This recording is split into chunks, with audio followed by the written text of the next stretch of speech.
Happy Friday, everybody. When you guys are catching this right now, we are recording on a Thursday. So when you guys are seeing this on Friday or early Saturday morning, hopefully before the big noon kickoff that is in Ireland, you guys catch all the information that you guys need to know going into the weekend. That is including Kansas State, Iowa State, betting odds, the Hawaii over, which you should always take, Texas football. I am Ski of the Soup Ski Sports, my buddy, my brother, my comrade, my moderator, my better half of everything in life. The soup is superior. How are you today? Hook 'em, baby. Let's go. I'm excited to be here. Got a cold one in my hand. Ready to talk about some sports. Let's get to it. He's got a cold one in hand, and he's got a hard one in his jaw. That's how we talk about Texas football around here. So, he is the Texas boy. I am the Notre Dame Fighting Irish. So, right now, we are going to start off with some Texas football because we need to get them engaged early because we know that they struggle in the second and third quarters. We are going to start, of course, with a schedule preview because fuck Arch Manning because I think he's going to the Giants next year. Hey, So, don't talk about my baby boy like that. talk about the baby boy like that, right? So Texas coming off a pretty solid year, if I may add. Uh, just in general, right?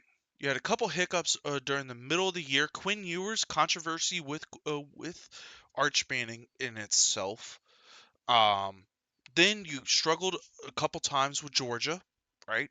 But yet we called that because of that 3-3-5 tilt defense that they like to run. That's an NCAA reference. College football. Come play me in college football if you guys want to feel ballsy about yourself.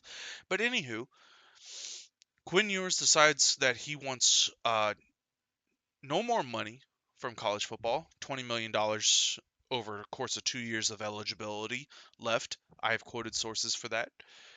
And he said, "Hey, I'd rather be a seventh round draft pick." This man then decides to go to the NFL and leaves Arch Manning to it. We look at the schedule, the obvious one: Ohio State, August 30th. That's not this Saturday, that's next Saturday.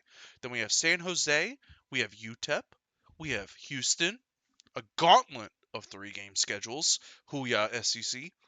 And then we have at Florida, the Red River Rivalry, at Kentucky, at Mississippi State, the best of the best in the SEC. Home against Vanderbilt to start November. At Georgia. Home against Arkansas. What why are we home against Arkansas? And then at home against Texas A&M. CSU, if you're watching this, I just want you to know, horns up, baby. Cause fuck you.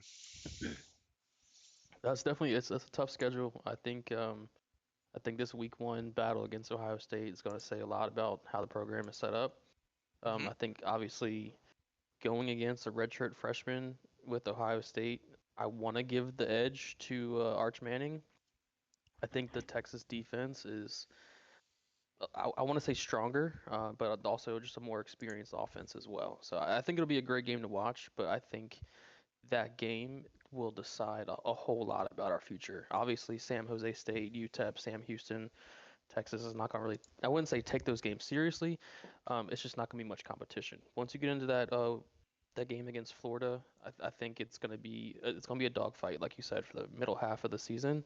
Hmm. But I got faith in my boys. I got faith in my boys. So we'll see. So at Ohio State right now, Ohio State is favored by 3. Mhm. Some lines, depending on where you guys get them, right? 2.5, 2, 3, 3.5, right? Just pick the number that's right for you. Pick the site that's worth for you. We're not sponsored, not yet. Uh, Pick whichever line works best for you. I'm going to choose Texas straight up, but that's at Ohio Yeah. State. They're starting a true transfer freshman. Well, he's a I love redshirt his name. freshman, right? He's a redshirt freshman, but he's a true redshirt freshman. Like he got no game Yep. experience. Like Arch Hmm. Manning is technically a redshirt, but he's a redshirt sophomore. But he had some games last year, right? San Jose, UTEP, Sam Houston. We're always going to choose. Like, if you want betting odds on that, it's always the first half odds of what that scores. Hmm. At Florida is going to be tough because we don't know what DJ Lagway is going to be. If DJ Lagway is healthy, their quarterback for Florida, that is 100% a wild card game. So that could Yeah, easily I be. think I think you can't count out Arch. You know, Yeah, he's go ahead. young. He sat a lot behind Quinn, but you know, I mean, last year he got some decent playing time. It was 90 pass attempts, 61 completions. That's a 67.8% completion rating. Hmm. I think those some starts from last year with Quinn being injured and not even just the injuries, but when Texas was up heavy in the third and fourth quarter, Arch got a lot of playing time. I think that playing time early on is gonna be more beneficial for Arch going up against what's the name of the Ohio State kid? I forget his name already. I Which one? I don't really care enough. The wide receiver or the safety? No, the freshman quarterback. Oh, Saiyan. He's got the Yes. he's got the Dragon Ball Z name. Yes, you're right. You're right. Yeah, I don't even care. Love his name, but I don't love his talent. That leave it alone, dog. We're putting that on the podcast. The dog will always be interference with the podcast every time. We're uploading it to the short, everything like that. She likes to make her presence known when the camera's rolling. She's gonna be in it. Oh, I agree that Texas should win against at Florida. The problem is that if DJ Lagway is there, you go back to back weeks, essentially on the road, right? At Florida, at the Red River. Yeah, I We agree. I the think Lagway's remember going to. Oklahoma's quarterback is the kid out of Washington State, and I Yeah. want to say kid because I'm 30 something years old. Let me pull up his name real quick. Sorry for everybody that's in here. Looking for it, looking for it. Hold on a second. Give me a moment. Dog, leave everything alone. Oh, who's the Washington State quarterback? God bless. All right, we're editing this part out. Go ahead and just talk freely for a moment. I'm editing all this out, and then I'll let you know when we're going back to regular recording. Hmm. Damn it! What is this kid's name? Oh man,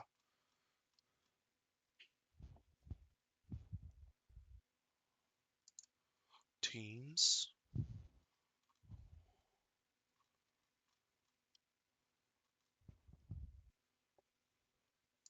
Oh, that's Ole Miss. I got happy about your bullshit dynasty. Mm. One second. All right, I got it. Ready? Three, Hmm. 2, 1.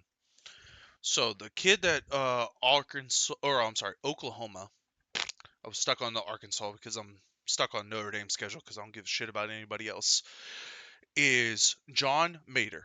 Used him a couple times in NCAA. Again, another video game reference. Come check out the Twitch channel for all of us. John Mater. He's coming in to his junior year. Sorry, I got a scratch on my nose. We get a little itchy up in here when we talk about too much SEC talk because we know they're not the best conference. Bullshit. John Mater and his who was his offensive coordinator at Washington State is coming to Oklahoma as his Washington State as the Oklahoma, right? So it's offensive coordinator and quarterback goes from Washington State to Oklahoma. So Oklahoma should not be taken lightly. I think that game because it's back to I'll put it this way. I think Texas finishes with 2 losses in general. I don't know where they come Hmm. from. I personally think that they'll beat Ohio State. I think they lose one of the 2 games of either at Florida if DJ Lagway is healthy, because I'm very high on him, or the Oklahoma game if Oklahoma's offense is healthy. I think they split Yeah, those. I think I'm optimistic. You know, the ceiling obviously is undefeated. I think this Hmm. team can go undefeated. Is it is it probable? Yeah, maybe. I think realistically, Georgia is the one game that worries me. You know, I'm not super worried about the Ohio State game. I think we have a good chance of beating that game. But I got a Florida, I'm scenario. not super worried about Florida. Hmm. I got a scenario right now for you. Oklahoma. Okay, hold on one second. Yeah, yeah. Oklahoma is probably the only other game outside of Georgia that kind of has me on the fence. I think because it's a neutral site. You know, you're at the Texas State Fair. It's a neutral site. Half the field is split. I mean, the field is literally split in half with Oklahoma fans True. and Longhorns fans. So there's no home field advantage. I mean, or there's not really home field advantage there. I think Oklahoma has definitely bounced back from last year. I think they're. Do I think they're going to be in the college football playoffs? No. Do I think they're going to have a shot at winning the SEC championship?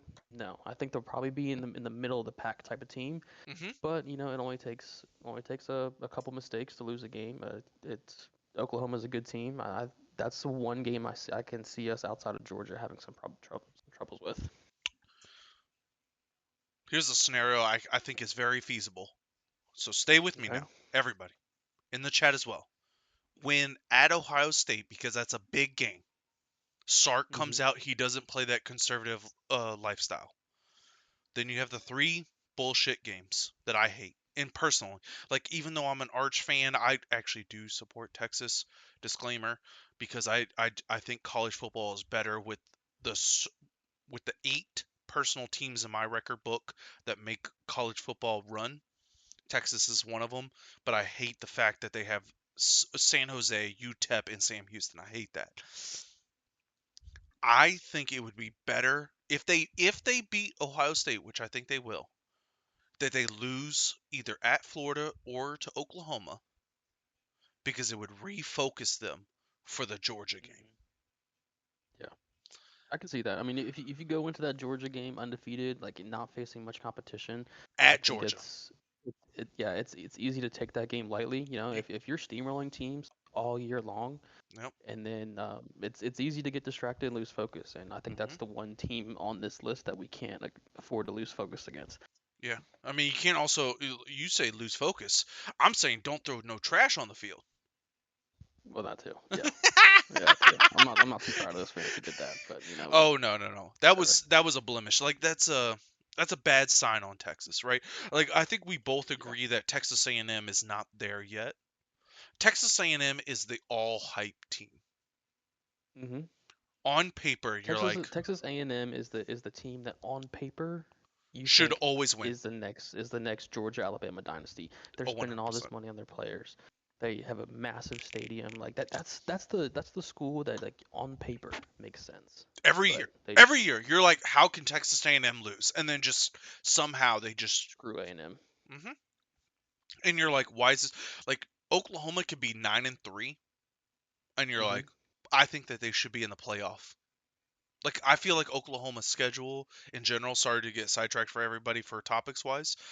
I think Oklahoma will be 9-3, and just you'll be like, they shouldn't be in the playoffs. But then once you look into their schedule, once you look at the games, once you look at the film, you'll be like, I think they actually should be in the playoffs, right? But that's a nugget for a later topic, right? Got a tough schedule. I'll give them that. I mean, Oh, they do, but I would I. say after playing Texas, I mean, you got at South Carolina versus Ole Miss, at Tennessee, at Alabama versus Missouri's not that Oh tough. yeah, yeah. Versus LSU. That's a tough schedule. So I mean, I'll give them that. I mean, screw Oh yeah, yeah. Oklahoma, you know, but Screw I'll give Oklahoma, them that. but like I understand it, right? Like if they want to cry hmm foul, that's back to back years of getting fucked. Like they Yeah. got they got the rainbow colored dildo for a reason, and it's because Oh fuck yeah. Oklahoma. Um, right. So we're looking at the Texas schedule right now. Did you want? Oh, I'm sorry. Let me pull up the notes real quick. So we did the schedule preview. Right now, the Texas over under, according to uh different betting sites, is 10.5. So do you have them going 10-2 or do you have them going 11-1 or undefeated? You know, the fan in me wants to say undefeated. I mean, just looking at everything on paper, 10-2 seems realistic. 11-1 feels possible. Hmm. It's tough. I could see us realistically going 10-2. I can't see us losing more than 2 games. I'd be very, very surprised to see us lose more than 2 games. Hmm. I think 10-2 makes sense. You know, that's I'll stick with 10-2. I I think we have a think shot to make the playoffs at 10-2. But we'll see. so. For me as an outsider, I think 10-2 is the most reasonable answer, but I think 11-1 is the most realistic answer, and that's only because at Ohio State determines that. If they lose at Ohio, we'll just not even a gut wrencher. Let's just say they get blown the fuck out, run off the field for no reason. Hmm. The rest of the season, everybody's on watch. Like, take the over. I'm telling you guys right now, if Texas gets blown out by 3 scores, so 17 points or more in the opening game against at Ohio State, put the over on Texas because Sark is going to be in that ass. Everybody, Georgia, Yeah, and I mean, Oklahoma, I get want to say like blown out. But if they run two. undefeated going into Georgia, that's Kirby's specialty. Hmm. That's Kirby Yeah. Smart. It doesn't matter what Georgia is. If Georgia, I'm not even gonna look at Georgia's schedule right now for reference. Nothing. If Texas is undefeated going into at Georgia on right now is projected the 8th of November. Mark it down. Georgia wins because that is Kirby Smart's specialty. I hate Kirby Smart. I hate him. But that is his specialty of playing that underdog role. It doesn't matter if Georgia's actually number 1 and Texas is 2. Doesn't matter. He's going to sell that undercard and he's going to have those boys ready to go because it's at Georgia. Hmm. Yeah. Yeah. I think you said November 8th. That's actually it's slated for the 15th. Is But it? yes, I agree. Texas has a bye? Texas at Georgia is November 15th. Okay. Well, on mine it just says TBD, so I just went 1 week prior. Yeah. So that means that after Vanderbilt, that means there's a bye and then Georgia. Easy day. So Hmm. that makes Hmm. that simple. So let's roll into the next one. So we discussed. Can I not right now? Goddamn, computer. We'll edit that part out. Over under schedule previews, Arch hype. So let's talk about the Arch hype. I know where I stand on Arch Manning. What is your feelings for him? That's the golden child, you know. I mean, Golden as a child. fan, that's the golden child, you know, the golden boy Archie. Ah. As a fan, like I'm trying not to buy too much into the hype, you know. I mean, he seems like a really really humble guy. You know, he's trying to quiet down some of the hype. Mhm. But I, last year I was really excited every time he got to make a step on the field. It was cool to see what he could bring out there. You know, he's got more. I want to say he's got a little bit more of a run game to him than Quinn Ewers did. I would say their arm strengths are compatible. Maybe give Arch a slightly edge on the arm strength. Mhm. Um, there was definitely some things I saw last year that he needs to clean up, but you know he's a young kid. I think Sark's gonna get him in good condition. I think this team is really strong, and I'm excited to see what he can do. So I mean, ceiling is a Heisman first year. Do I think that's likely? Not really, but I Excuse wouldn't me. be too shocked if it happened. Too shocked that he gets a Heisman the first year. No, I'm sorry. I'm saying I wouldn't be too shocked if he didn't. You know, there's a lot of people. At least I'm seeing online. Everyone's like, "Oh, Arch for Heisman, Arch for whatever, whatever, whatever." I don't think that's likely. Um, I I just don't see it happening. You know, his first year starting, that'd be great. That'd be awesome. It'd be amazing. I don't see it though. But I see him leading us to the playoffs again. Um, and who knows? Let me Google this real quick. Manning right now is at plus 600 odds. So that Hmm. means theoretically in betting that he's got a 14.3% of winning, right? I think that's a little too high for my blood to take a flyer on him because I know that he's going to come back next year. The reason why I know that is that I have a feeling of who's going to be the worst teams in the league next year in the NFL, and he doesn't want to be a part of that because his family of yes, Archie is a legend in New Orleans. Met him, saw him, shook his hand. Hey, how you doing, sir? Love love your charisma, love your smile, love you. Love him. Nobody fucks with him in New Orleans. I guarantee that. That's a Navy stamp on it, right? However, Peyton and Eli both dealt with that media stuff in current day media. They will not allow him to go. They will not, I wouldn't say not allow because that sounds so strong. They will strongly recommend him not go somewhere because they both have ties to make sure that he succeeds. Mhm. I can see that. I mean, that's what Eli's. I mean, Eli's famous Eli's the for most not going famous where he didn't want to go. for not Yeah, wanting to go to the Chargers, right? yeah. Uncle Eli. Hmm. And Uncle Peyton. True. No one doubts Peyton's intelligence, right? Mhm. Now, the good thing for Arch, right? So we look. There, Texas is returning 3 All-Americans, preseason All-Americans going into this year that are returning from last year, right? They played a total of 16 games, which should hinder your defensive of ability or statistics. Sorry, Mhm. they still rank number third in the nation, so that's a positive. However, it's at Ohio State and at Georgia. That is my only concern. Now, do I think that Arch Manning is a like his uncle Peyton of a teeth clincher of like when the moment gets tight, something bad is going to happen? No, because I watched him against Georgia at home. He provided a little bit of a spark, just Yeah. something. Those legs work for Arch, like just enough for you to go. I think something's there. Like that's my feeling when it comes to Texas. Is something is there, but something is off, and the only thing that's off is because I don't know is is Arch going to be the 2024 Ewers, or is he going to be the 2023 Ewers where we all saw 2023 Ewers go into Alabama and leave the field with a lead, but yet Mhm. it took Heisman Bryce Young to beat him, Yeah. right? That's If fair. that if That's that's the fair. case, then you know what? Hey man, hands up. I got nothing for you.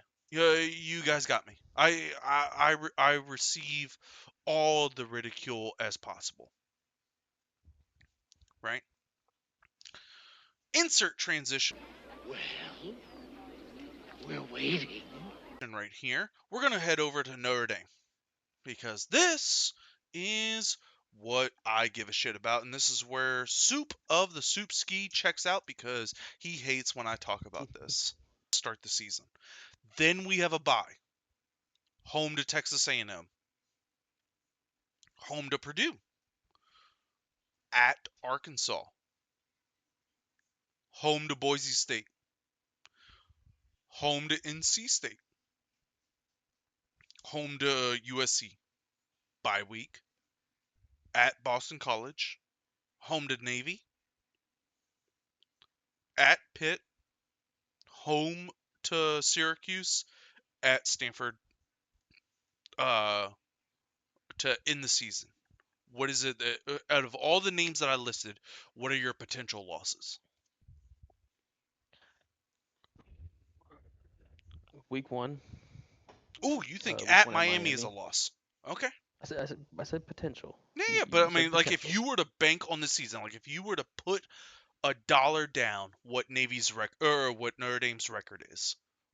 How many losses? Mm, A dollar of your own money. Two. Okay, so I'll run $2. through the list one more time. For everybody that's listening to this on the podcast, it's going to be up on the screen for you guys. So we have at Miami, home to Texas A&M, Mm-hmm. but there's a bye in between. Home to Purdue. I swear to God, if you say home to Purdue is a loss, I'm cut. It's just going to be the Skis podcast. Um, at Arkansas. I couldn't even get through that whole sentence without laughing. Um, home to Boise State, home to NC State, home to USC, Trojans. Appreciate you guys for me not having a kid. At Boston College, home to Navy. What did you just say? Can I finish the schedule? Okay. Home to you. I'm sorry. At Pitt, home to Syracuse, Orange, and then at Mm-hmm. Stanford, the Trees. What I said was home to USC. Thank you guys for making sure I don't have a kid. Because they're the I'm not even Trojans. gonna ask. They're the I'm not even Trojans. gonna. They're the Yeah. Trojans. Whatever. I get it. I get it. Okay, so you asked me, what do I think is the most likely Yeah, most of likely. any of these Most likely. teams? Who are you most likely to lose against? Hmm. I'm looking at this list right here, and I think realistically, Notre Dame is a one-loss, maybe two-loss team. Okay. Two-loss at max. At max. Yep. Just because you never know Notre Dame. I mean, look at last year when Notre Dame lost to Northern Illinois. Hmm. It only takes one bad day. Hmm. It only takes one bad day. Could be anybody. Case in point, last year with Northern Illinois. I think realistically of the schedule, I'm not gonna say. I mean, who's the worst team that they play on the schedule? Purdue, Purdue. Stanford, Uh, Purdue. both are projected like literally like 1 or 2 wins. Yeah. No, it would be stupid for me to say I think your two losses are gonna come from Purdue and Stanford. That's just me being dumb, just to say dumb Uh-huh. shit. I think the most realistic outcome, if Notre Dame was to have two losses, I think it'd be against Miami week one. Okay. And USC. I agree. I agree with half of that. Here's my theory. Okay. We have essentially a true freshman at quarterback, right? Mhm. I genuinely think we can go 2-0 to start the year. I think we could even win a home against USC because I think our defense is that good. I think we lose at Pitt, and I think we go 11-1. Right? Like Okay. I think it's like that Northern Illinois situation. Either Mhm. we beat all the great teams and lose to the worst team on our schedule. I know Pitt. Please, Pitt fans, if you guys are catching this, you guys aren't the worst team on the schedule. It's Stanford and Purdue, but Purdue is right off of Texas A&M. We're coming off a high. We beat you guys 63-7 last year. I don't want to hear it. And at Stanford is the last game of the season. That's playoff seeding. Notre Dame's going to be focused. It's going to be after the Navy game at Pitt or home to Syracuse. It's going to be one of those two. I can see that. But that's only if we beat Miami and Texas A&M. Mhm. If we split those, I can then see USC beating us, and then that's our second loss, and we go 10-2, and we're the ninth or 10th seed in the playoff. Yeah. No. And you know what? I think I'm willing to say there's a I would bet a dollar of my own money to say that I think Notre Dame loses one of the first two games. If Hmm. it's not Miami, it's going to be Texas A&M. That's I think smart money. Texas A&M was a good team last year up until they kind of crashed and burned at the end, but they were a really hot team to start the year last year. Because they I switched mean, quarterbacks. They switched quarterbacks. well, If yes, you remember, yeah. they started the white I boy mean, against Notre Dame, and Notre Dame said, "You will not gain a yard." Insert remember the Titans clip here. Thank you for recording myself. Then, But I mean, I want to say halfway through the year last year, we were looking at a possible Texas A&M winning or competing mhm, for the SEC championship. mm, Now, granted, fuck granted, competing. They were gonna my win. horns came in and said, "Fuck no, we're gonna dog walk you guys." But Well, they also that's self-crashed neither against here nor there. LSU. They also Hmm. self-crashed against LSU. If they won that LSU game, the the game against Texas would have mattered, but it wouldn't not have mattered, if that makes sense. Like then it would have been a rematch because Georgia, Yeah. because they would have Texas A&M would have owned the tiebreaker over Georgia, and because Georgia had two Hmm. losses, um, then it would have been Texas A&M getting the nod over, even if they lost, they would have had the tiebreaker over Georgia, and then Texas and Texas A&M would have reconfigured the following week in the conference championship game, right? Yeah, I mean, so now that I think about it, I would say it's more likely that Notre Dame loses to A&M versus Miami. Miami's a strong team, but I think A&M has a better chance of beating Notre Dame. Now, I do want to go back to USC though, because I said I think USC is the other team that trips up Notre Hmm. Dame. I think that's probably going to be one of the closest games you guys have. If you don't, if I mean, you might win it. Oh yeah, You yeah. could win it, but I think that's good. That might be your most challenging. And I want to say that because I think, I mean, USC's not ranked right now. I'm sure they probably will be They're like 27. come halfway through the season. They're I like don't think. 27. And like in the Oh, okay. overall Well, poll, yeah, they're yeah, like 27, yeah. 28. Yeah, but I mean, so I'm looking at USC schedule right here. They have a really easy start of the season: Missouri State, Georgia Hmm. Southern, Purdue, Michigan State. But then you got at 12th ranked Illinois Hmm. versus Michigan, and then at Notre Dame. I think there's a good chance that USC drops one of those games between Illinois and Michigan, and then they're going to be trying to bounce back as hard as they can to make that push to make the playoffs. Hmm. I think that game against Notre Dame is going to be more fuel to their fire. It's like, hey, we need to beat these guys or else we're done. Yes. So if nobody remembers how the USC Notre Dame, like if you guys only look at the final score, the 2024 season, if I could speak correctly, that would be more important for a podcast.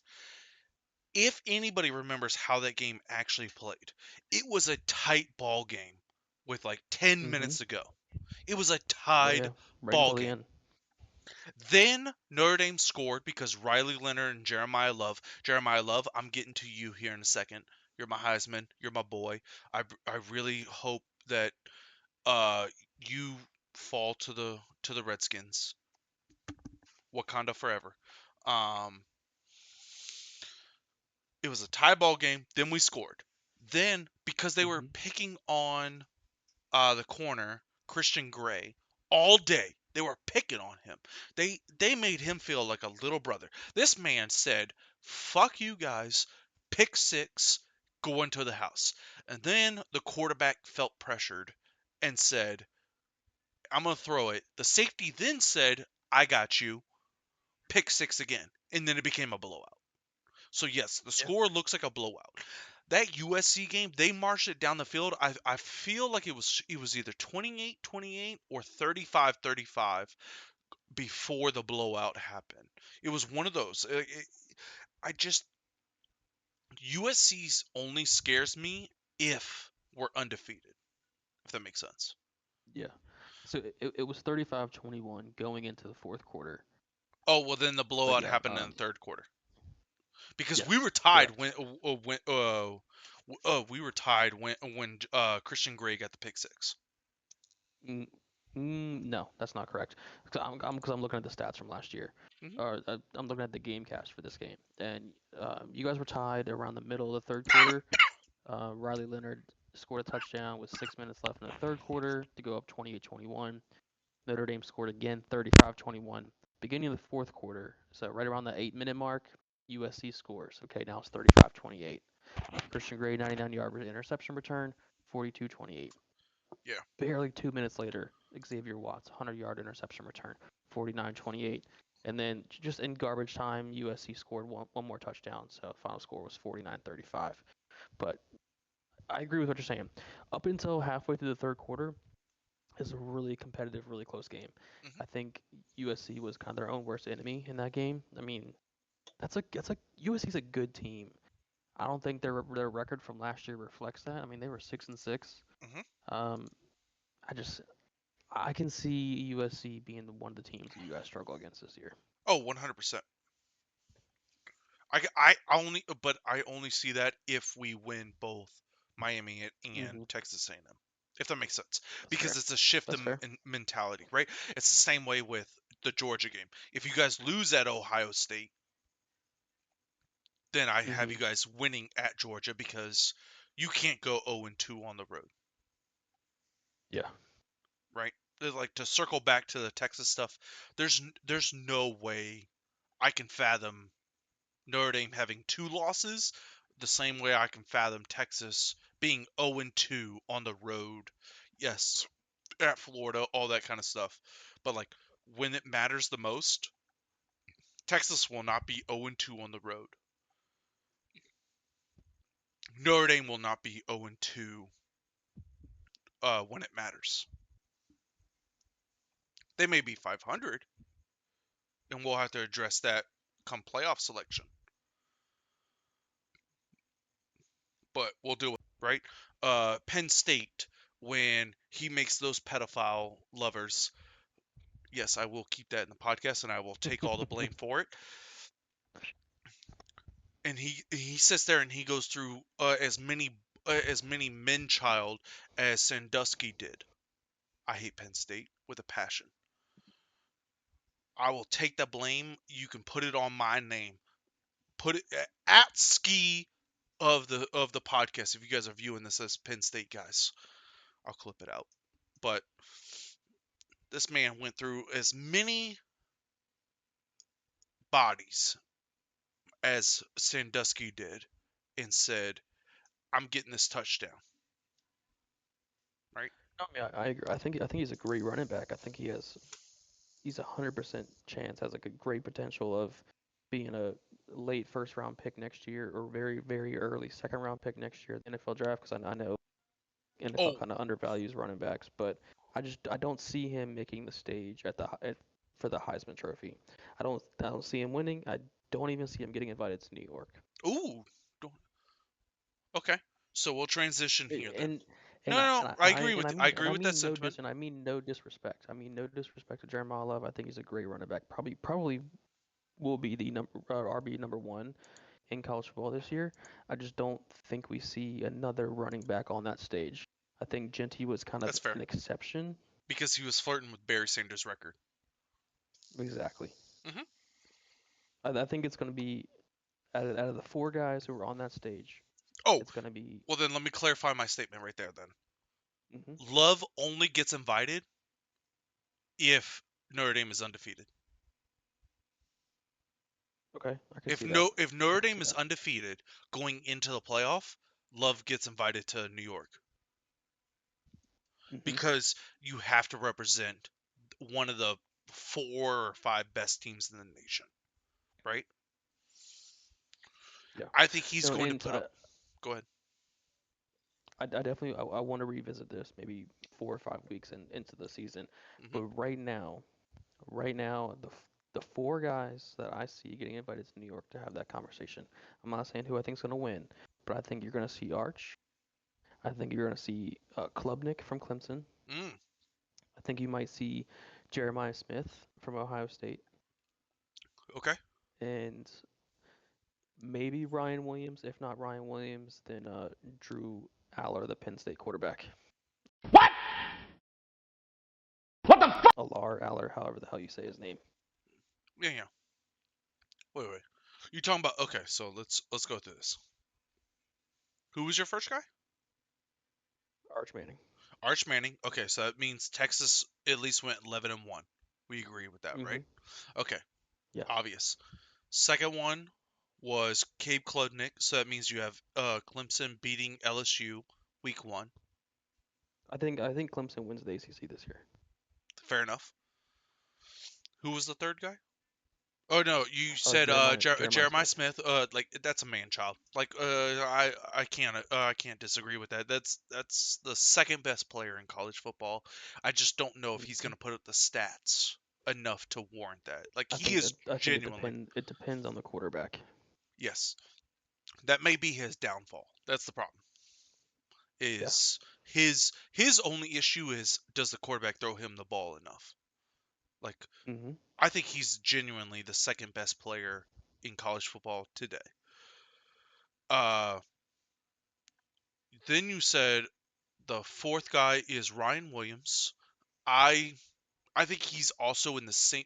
So he made amazing plays, but if you go back and look at his per game stats and like all that kind of jazz, like if you look at his per game stuff, he didn't make as much of an impact like in the moment of what was going on.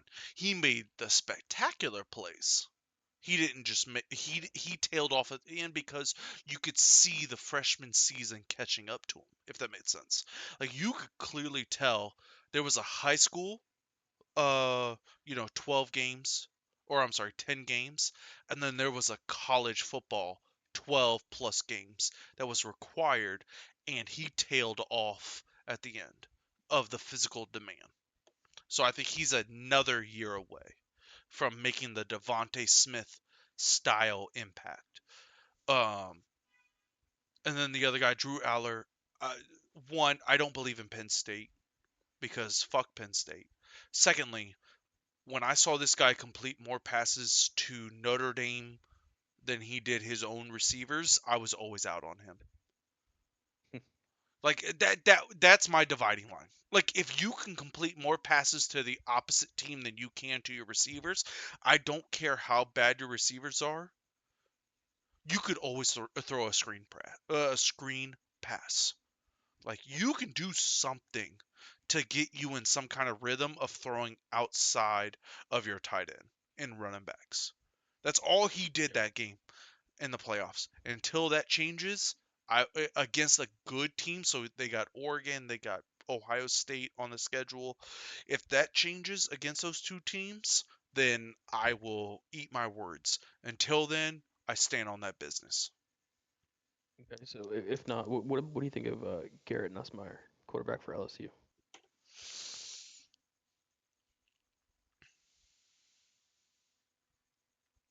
I think the ceiling is Joe Burrow 2019 because Oof.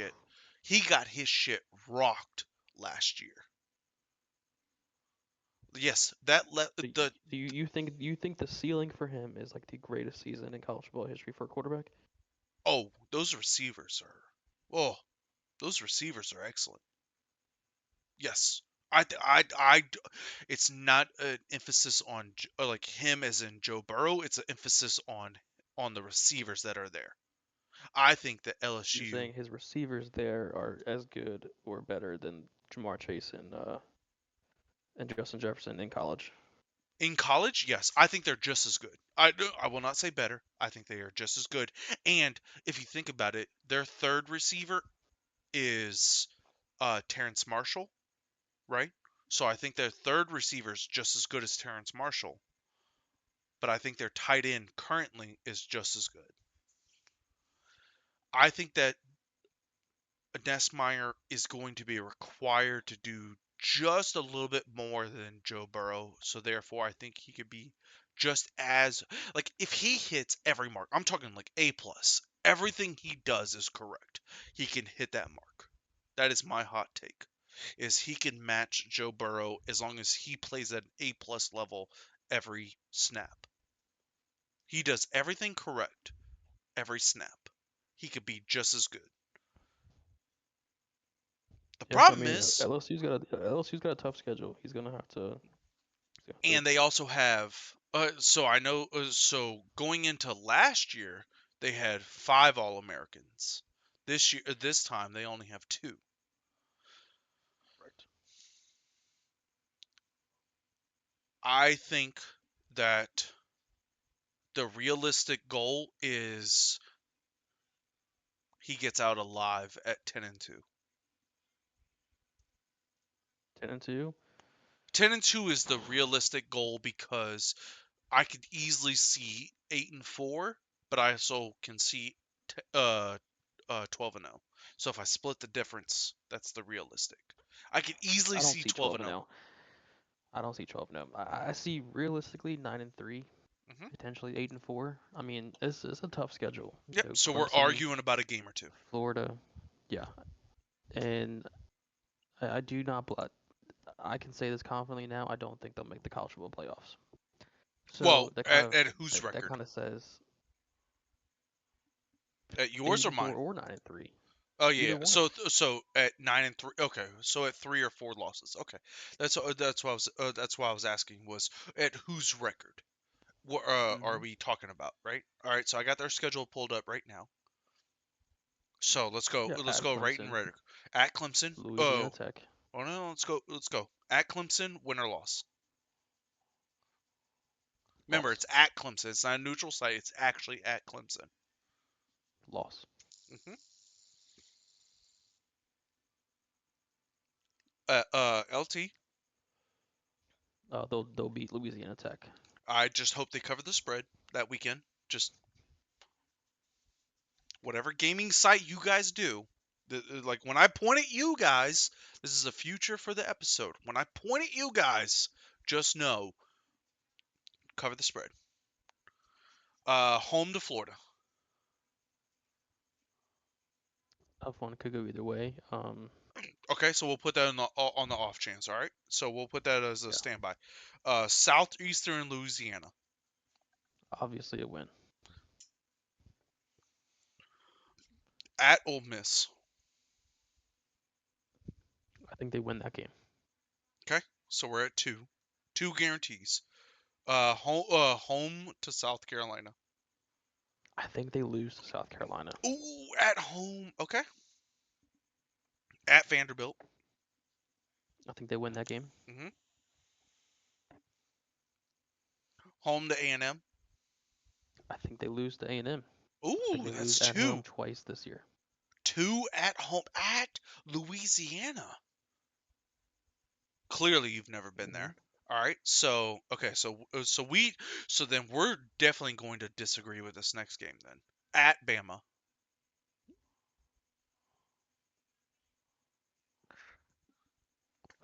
This depends. I think if they lose to A&M, they Uh huh. win at Bama, Ooh. or Okay. vice versa. Okay. Okay. So you're saying you're splitting the A&M Bama game. Hmm. Home against Arkansas. I think they win out after Alabama. And then okay. And then that November cupcake with Western Kentucky, the toughest game on their schedule, and then at Oklahoma, you think they win. Okay, so we're Hmm. 1, 2, 3, 4, 5 with the split, 6, 7, 8 guarantees. So now home to Florida, I think they win at home against Florida. 9-3. Okay, so now we're arguing about one game, right? If that makes sense. Hmm. So now, where does the one game decipher, right? So like the difference between you and me is I think they beat Texas A&M and at Bama. You think they split those, right? That's really where we differ. I don't think Yeah, Bama. I think if they win one, they'll lose the other. hmm Yes, or vice versa. If they lose to A&M, they're gonna beat Bama. I mean, they got dog walked by Bama last year, so I wouldn't be surprised. Oh, I agree. But I also saw the year before that LSU won at the buzzer with Jaden Daniels. Hmm. So if you think that Nessmeyer is going to be a Heisman candidate, like a true, like his ass name is etched in a seat, they're gonna win Bama because we saw every time that LSU has had a Heisman contender, they beat Bama. Like, I'm not saying I think they. I'm not saying I think he's gonna be a Heisman candidate. I was just asking you your opinion because I've seen other people talk about him as a potential maybe fifth or sixth guy on that list. mm, I think statistically he could be. I don't think he will be, if that makes sense. Because That's fair. Joe Burrow had and still has the innate ability of just not getting rattled. And he has always referenced the play of like just shaking him up for that. And I think that Nessmeyer had that last year. I wish I can pull up the clip right now. I'll probably find it when I'm editing this video of Nessmeyer getting rocked for no apparent reason. I feel like it was against the South Carolina game where he got his ass fucking handed to him and then he went on a tear. So if you're in the chat with as a South Carolina Gamecocks and it was that game, please let me know. You talking about for last year? Yeah, where he got his ass rocked for no apparent reason. I feel like it was that blocking play that where he just got his ass handed to him and it was the game that the refs screwed South Carolina that LSU ended up winning, and South Carolina should have been in the playoff. Like I feel like it was that game to where Nessmeyer got his ass handed to him for an unnecessary hit, and then he just went on a tear after that, except for the Alabama game.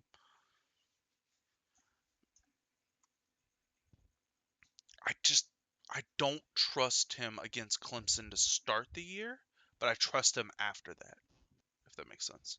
I think Yeah. LSU will be 11-1. I'm sorry, 10-2, because I think they're gonna drop a stupid ass game. Like it could be home against South Carolina, it could be at Ole Miss because you know it's fucking raining cats and dogs outside, like where Mm-hmm. Georgia lost to at Ole Miss last year, and you're like, oh, Well, haha, Ole Miss was a close game last year. I mean, that game it they took it to was, overtime.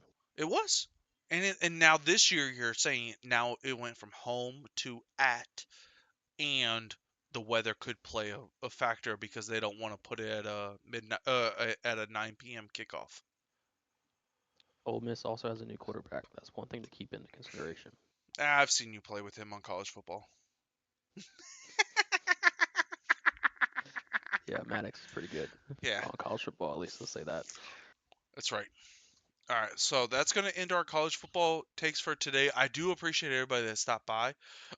If you guys would like to, it would mean a lot to not only myself, but to Soup of the Soup Ski. Please hit that like button. Please hit that subscribe button. We will be on at least twice a week, most likely 3 times a week because of everybody's work schedule, talking reactions to all the football that's going on. We're going to try to be uploading as much as we can, and I hope you guys enjoy.